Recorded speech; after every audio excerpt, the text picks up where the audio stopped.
La dernière fois j'avais dit, on voit Bonnie qui a des flashbacks du Vietnam, ou là on pourrait carrément dire des flashbacks de Kuma, et on entrevoit ce qu'elle a vu des souvenirs de Kuma, et avec ça on se dit qu'on va avoir le droit à une rétrospective chialerie, comme One Piece en est coutumier.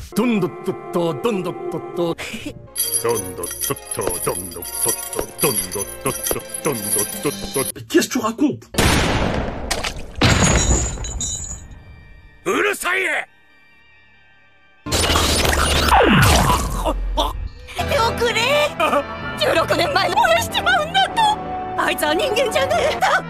L'épisode 1133, il a été diffusé le 15 juin 2025 et on apprend de plus en plus ce qui s'est passé pour Kuma. L'épisode il commence avec Courbette qui parle. Courbette c'est le roi du royaume de Sorbet et il est parfaitement adapté pour être roi de ce royaume car c'est tout simplement un suceur. Son objectif c'est de gagner des bons points avec les dragons célestes, comme ça la ville sera belle, magnifique et surtout qu'il payera moins de tribus célestes. D'ailleurs j'aime bien l'expression de traîne misère, ça fait vraiment penser à celle des Cendants. Elle indique que François Hollande s'est déshumanisé au fil de sa conquête du pouvoir et qu'il qualifiait les pauvres de sans-dents. Faut pas déconner.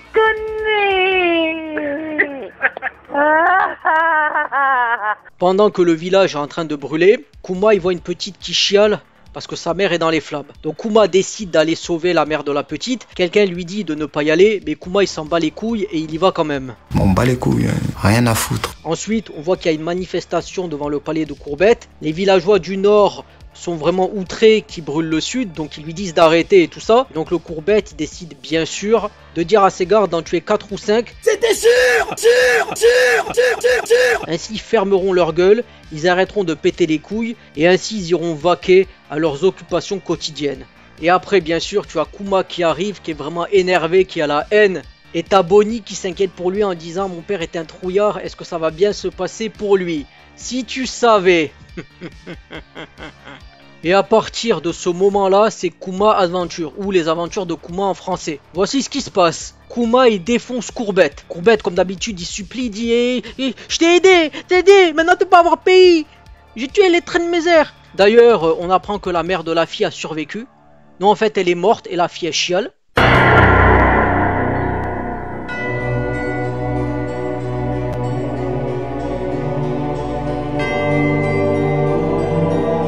Le Courbette il tire sur Kuma avec son flingue mais ça sert absolument à rien. Et après il dit attends, si tu me touches, tu sais ce qu'ils vont te faire les dragons célestes, tu sais ce qu'ils vont te faire. Il s'en bat les couilles. Il lui défonce sa gueule, il défonce le palais. Ensuite Kuma il apprend que sa fille elle a le fruit de l'âge, c'est-à-dire qu'elle peut vieillir ou être plus jeune si elle le veut. Ensuite on apprend que Courbette il est pas mort, qu'il est allé voir la marine pour chialer en disant que Kuma c'était un tyran qui voulait brûler des gens alors que Courbette c'est le premier fils de pute. Un petit fils de pute, je te précise bien un petit fils de pute hein. La première saloperie qui veut tuer des gens. Donc les marines bien sûr ils l'écoutent et Kuma il est seul avec sa barque et Kuma il défonce tout simplement tous leurs navires. Et on comprend que c'est cet événement qui va faire qu'il est catalogué comme pirate et comme tyran. Kuma fait le tour du monde pour trouver quelqu'un qui pourrait soigner sa fille. Kuma il revoit Dragon, et il apprend qu'une certaine personne pourrait sauver sa fille.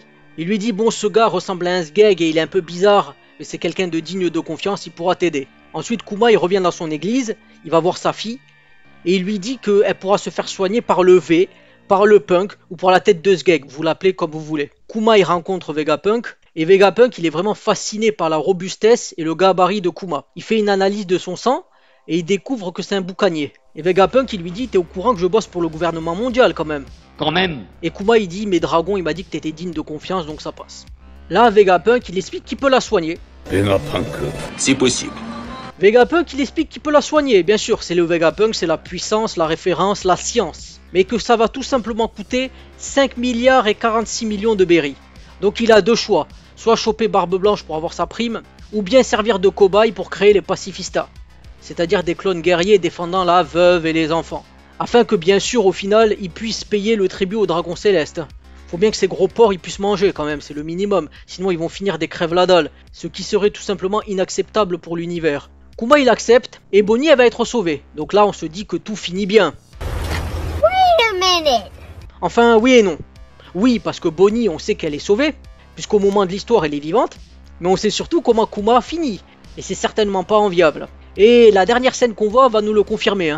Saint-Saturne ou G. Garcia pour les intimes, il dit tout simplement que Vegapunk est un pauvre con. car pour lui la valabilité d'une arme elle est fonction du nombre de Sandans qu'elle peut exterminer, et qu'avec lui, t'inquiète pas que les choses elles vont filer droit.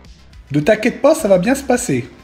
Bien se passer, ne t'inquiète pas. Vegapunk qui dit de Kuma que c'est un saint, Kuma il répond que lui c'est juste un pacifiste un peu trouillard. Et du coup Vegapunk, en entendant la réponse de Kuma, il propose de nommer les clones qui sont à l'effigie de Kuma les pacifistas. Le suceur de Tenryubito, il a pris 16 ans pour revenir et se venger en brûlant le village du sud. Malheureusement pour nous, il y a un nouveau retard d'un épisode de One Piece, et c'est certainement pas 16 ans après le dernier retard. En fait, c'est juste 6 semaines après. Et oui, puisque le dernier épisode qui a été retardé, c'était le 1129. Alors du coup, voici l'article, hein. Date et heure de sortie de l'épisode 1134 de One Piece, quand sorti. L'épisode 1134 de One Piece approche à grands pas. Voici tout ce qu'il faut savoir sur sa date et ce qu'on peut attendre de la suite. Les fans de One Piece sont une nouvelle fois dans les starting blocks. Après un épisode 1133 riche en émotions et en action, l'attente devient insoutenable pour connaître la suite des aventures de Luffy et de ses compagnons. L'arc Egghead bat son plein et chaque nouvel épisode semble repousser les limites de l'animation et du suspense. Heureusement la pause ne sera pas longue, mais si elle n'est pas longue et qu'il y en a plein d'autres, bon, pas long fois beaucoup, ça commence à faire beaucoup. Si vous vous demandez quand sortira l'épisode 1134 de One Piece, vous êtes au bon endroit. Effectivement, si vous regardez mes vidéos, vous savez que vous êtes au bon endroit pour connaître quand sortira le nouvel épisode de One Piece. Voici toutes les infos officielles sur sa date de diffusion et ce qu'on peut attendre de cet épisode très attendu. Les fans de One Piece peuvent se réjouir, l'épisode 1134 sortira le dimanche 29 juin. Il sera diffusé comme d'hab au Japon avant d'être disponible, bla bla bla. L'animation promet une nouvelle fois d'être spectaculaire, surtout si on se fie au teaser diffusé au Japon. Mettre cette image après, c'est pas forcément le meilleur moyen de prouver son affirmation. Notez bien la date. On attend la date, on attend la date, on attend la date, le jour, le... Dimanche 29 juin 2025. Pourquoi l'épisode 1134 de One Piece est retardé d'une semaine? Pourquoi l'épisode 1134 de One Piece ne sortira pas cette semaine? Il répète ça au moins 20 fois. Tu le dis une fois, c'est bon normalement, et les gens ils ont compris.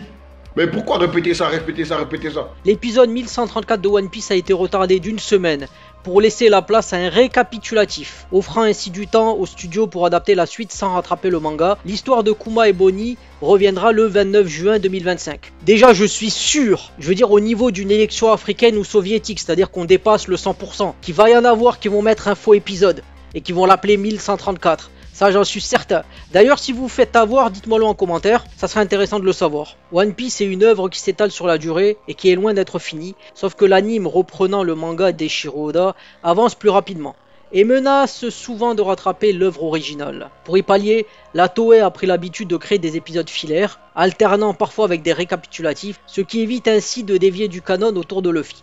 Alors en commentaire j'en avais parlé un peu quand je demande l'avis des personnes. Il y en a qui me demandent pourquoi ils font pas plus de hors-série.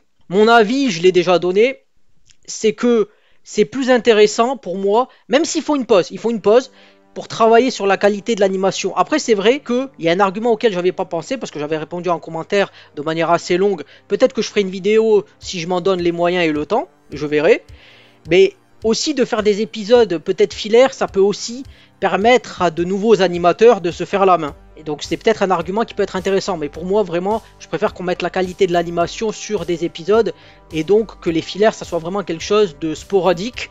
Et à mes yeux, je préfère qu'ils fassent une pause, quitte à ce qu'on n'ait pas des épisodes de One Piece pendant 1 mois, 2 mois. Ça me gêne pas si la qualité suit derrière. Quand il y avait l'épisode 1089 que j'ai trouvé être une masterclass, j'étais content qu'il y ait eu une pause et je regrette pas qu'ils aient pris l'effort pour bien adapter l'épisode. Après c'est mon avis, dites-moi le vôtre en commentaire. Alors ici on voit l'épisode récapitulatif qui s'appelle Carnet d'aventure du Dr Chopper, de bons amis à la croisée des chemins. Résumé de la relation entre Kizaru, Sentomaru et Vegapunk. Il sortira donc le 22 juin 2025. Et là on voit que le 1134, ce sera le 29 juin 2025. Pour ceux qui ont toujours un doute sur ADN, on voit bien que le countdown, donc avec ça vous pourrez estimer à peu près quand j'ai fait cette vidéo. En tout cas on voit bien que c'est épisode spécial 19, Carnet d'aventure du Dr Chopper, qui succède à l'épisode 1123. Donc du coup comme d'habitude, j'arrête avec mes belles paroles cette vidéo. Si elle vous a rendu service, pensez à commenter, ça fait toujours plaisir. Ça aide à faire grandir la chaîne, ça me motive. Si vous avez vu un faux épisode, dites-moi si vous avez été piégé. Comme d'habitude, si vous trouvez que ce serait mieux qu'il fasse une pause pour avoir de meilleurs épisodes, ou vous trouvez qu'il faut avoir votre dose de One Piece, dites-moi le aussi en commentaire. C'est toujours intéressant d'avoir des avis différents. Du coup moi je vous dis bye et à plus pour une prochaine vidéo qui parlera sûrement d'un énième épisode qui est encore en retard. Allez salut et portez-vous bien.